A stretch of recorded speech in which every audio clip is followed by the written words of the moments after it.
और चलिए अब आपको सीधा हिसार लिए चलते हैं, जहां मुख्यमंत्री नायब सिंह सैनी का संबोधन हो रहा है। क्या कह रहे हैं सुनते हैं।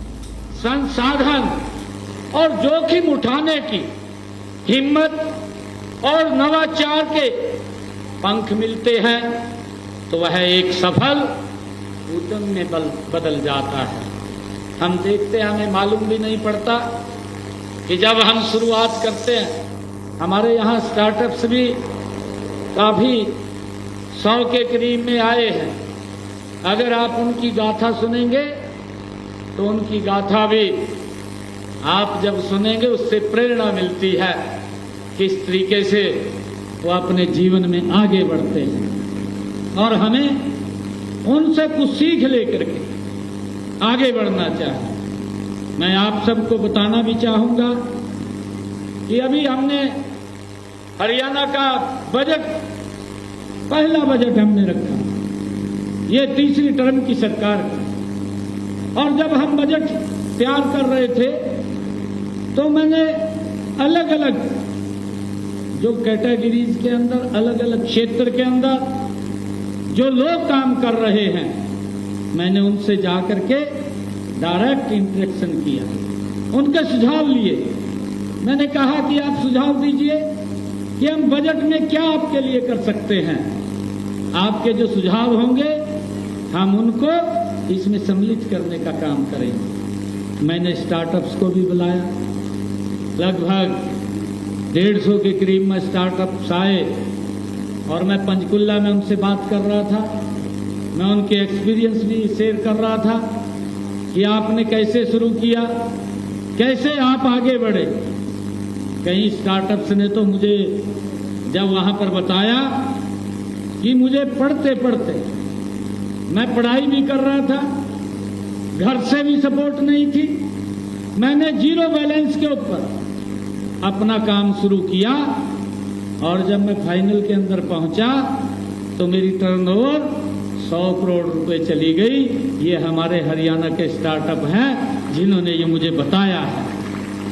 क्योंकि व्यक्ति का जो लक्ष्य है, अगर उसने ठान लिया है तो अपने लक्ष्य को पूरा कर जाएगा।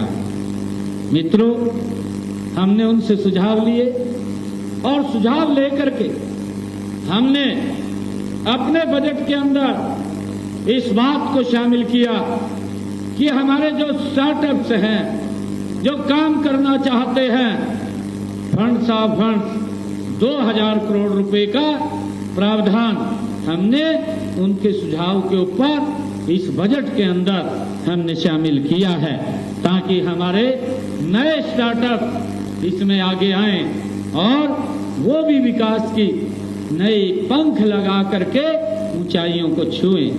मुझे खुशी है मित्रों, हमारे देश के यशस्वी प्रधानमंत्री आदरणीय नरेंद्र मोदी जी की कुशल नेतृत्व में केंद्र सरकार ने भी अनेक योजनाएं युवाओं को आगे बढ़ाने के लिए चलाई हुई हैं और ये योजनाएं एक ऐसा इकोसिस्टम तैयार कर रही है जहां हर युवा अपने सपनों को साकार कर सकता है, उसको ऊंचाई दे सकता है।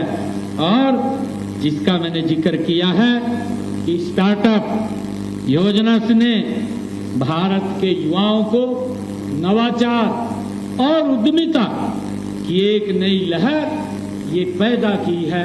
आदरणीय प्रधानमंत्री जी ने जो योजनाएं चलाई हैं, मुझे कहते हुए ये गर्व भी हो रहा है कि भारत में अब तक 1.5 लाख से ज्यादा हमारे स्टार्टअप पंजीकृत हो चुके हैं। ये आदरणीय प्रधानमंत्री जी की ये दूरगामी सोच है। ये स्टार्टअप केवल बड़े शहरों तक ही सीमित नहीं है, बल्कि ये छोटे छोटे कस्बों और गांव के अंदर भी, ये गांव से निकलकर आज दुनिया में अपनी पहचान इन्होंने बना रखी है। भाइयों, हम सब जानते भी हैं, माननीय सतीश जी ने उसका जिक्र भी किया है कि डिग्री के साथ साथ हुनर का होना कितना जरूरी है।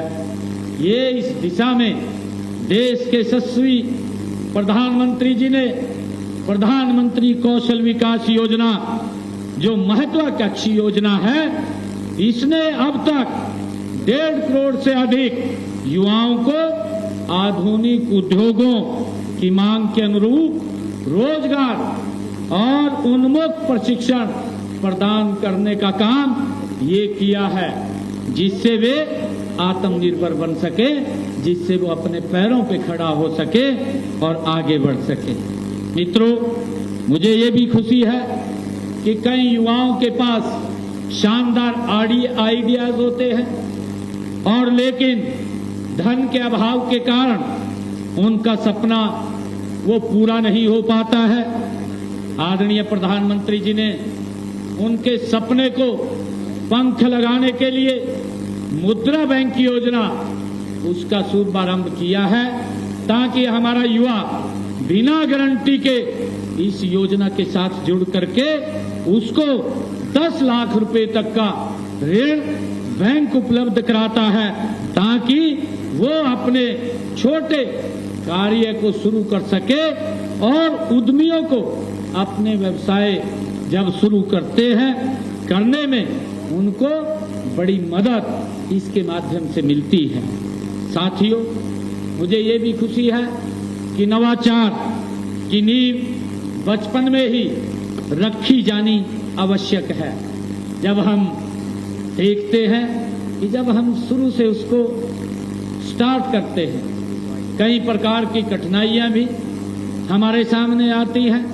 उन कठिनाइयों का जिक्र माननीय सतीश जी ने भी किया है और हमारे यहाँ जो स्टार्टअप्स बैठे हैं, जिन्होंने इस काम को शुरू किया है, उनसे भी आज हम कुछ बात सुनना चाह रहे थे, परंतु समय के अभाव के कारण, क्योंकि आज एक बैठक भी है और मैंने तुरंत निकलना है, तो मैंने कहा कि अभी हम बात नहीं करेंगे और सीधा आप लोगों से इंटरेक्शन करके, क्योंकि मैंने निकलना है। इनके भी बड़े एक्सपीरियंस थे, स्पेशल हमने इनको बुलाया था कि आपके बीच में ये कुछ अपने एक्सपीरियंस शेयर करें, ताकि उनसे हमें प्रेरणा मिले और हम भी उस रास्ते के ऊपर आगे बढ़ सकें। इसी सोच के अनुरूप हमने स्कूलों,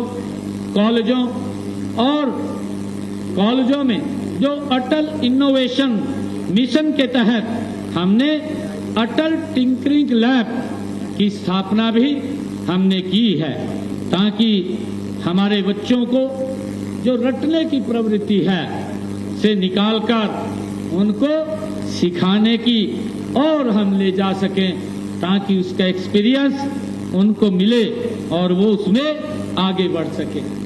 मित्रों, मुझे ये भी खुशी है, इसी तरह हमने नई राष्ट्रीय शिक्षा नीति युवाओं को अपनी सोच के अनुरूप सीखने और अपना कैरियर की स्वतंत्रता ये उसको आगे बढ़ने की देती है। मुझे यह बताते हुए खुशी है कि हमने हरियाणा प्रदेश में इस वर्ष के अंत तक इसे पूर्ण रूप से लागू करने का हमने निर्णय लिया है, क्योंकि जो हमारी न्यू एजुकेशन पॉलिसी है, न्यू एजुकेशन पॉलिसी के अंदर हम कौशल से रहित, ताकि हम पढ़ाई भी करें और हमारे पास कोई न कोई हुनर भी हो, कोई न कोई कौशल भी हो, जिससे कि हम कहीं भी जाएं और उसमें आगे बढ़ सकें। मैं भी ये बताना चाहूँगा कि इस समय प्रदेश में हमने 197 राजकीय जो मॉडल संस्कृत विद्यालय हैं, इनमें वित्त वर्ष के बजट में एक राजकीय मॉडल संस्कृत विद्यालय में centre of excellence in skills के रूप में विकसित करने का हमने प्रस्ताव रखा है, ताकि हमारे युवाओं को एजुकेशन के साथ साथ उनमें स्किल भी आए, वो सीखें। उसको लेकर के हमने इस कार्यक्रम को आगे बढ़ाया है। हम सभी विश्वविद्यालयों और महाविद्यालयों में भी उद्योग और अकादमिक भागीदारियों को अनिवार्य करेंगे, ताकि युवाओं की रोजगार क्षमता है वो बढ़े। कम से कम 10% पाठ्यक्रमों को सीखते हुए कमाएं, मॉडल में इसको बदला जाएगा ये हमारा टारगेट है। व्यावसायिक शिक्षा को अधिक लचीला बनाने के लिए क्रेडिट पोर्टेबिलिटी प्रणाली लागू की जाएगी, जिससे अर्जित क्रेडिट को उस शिक्षा में भी मान्यता मिलेगी। मुझे ये भी खुशी है कि हम सब इस बात के लिए भी जानते हैं कि सरकार आपके लिए एक मंच प्रदान करती है ताकि हम मेहनत करके उसमें आगे बढ़ सकें। हमारे सामने बहुत उदाहरण हैं जिन लोगों की सक्सेस स्टोरीज हैं। मेरा आप सब युवाओं से ये आग्रह भी है कि हम उन सक्सेस स्टोरीज को अवश्य देखें, देख करके उनसे प्रेरणा लें और प्रेरणा लेकर के हम आगे बढ़ें। कोई भी हमारे सामने लक्ष्य बड़ा नहीं है। स्वामी विवेकानंद जी ने कहा है, उन्हीं की वाणी है और हमें उससे प्रेरणा लेनी चाहिए कि जब तक उठो जागो। स्वामी विवेकानंद जी ने कहा है कि उठो जागो, जब तक लक्ष्य प्राप्त ना हो रुको मत। ये स्वामी विवेकानंद जी के शब्द हैं और हमें उन महापुरुषों के उस वाणी को भी अपने जीवन में उतार करके आगे बढ़ना चाहिए। साथियों, माननीय प्रधानमंत्री आदरणीय नरेंद्र मोदी जी के कुशल मार्गदर्शन में आने वाला समय निश्चित ही भारत के युवाओं का है, लेकिन यह तभी संभव होगा जब आप जैसे युवा न्यू आइडियाज के साथ, इनोवेशंस के साथ, स्किल्स प्रोडक्टिविटी के साथ और ह्यूमैनिटी और नेशनल इंटीग्रेटेड के साथ आप आगे बढ़ेंगे, तब ये संभव होगा।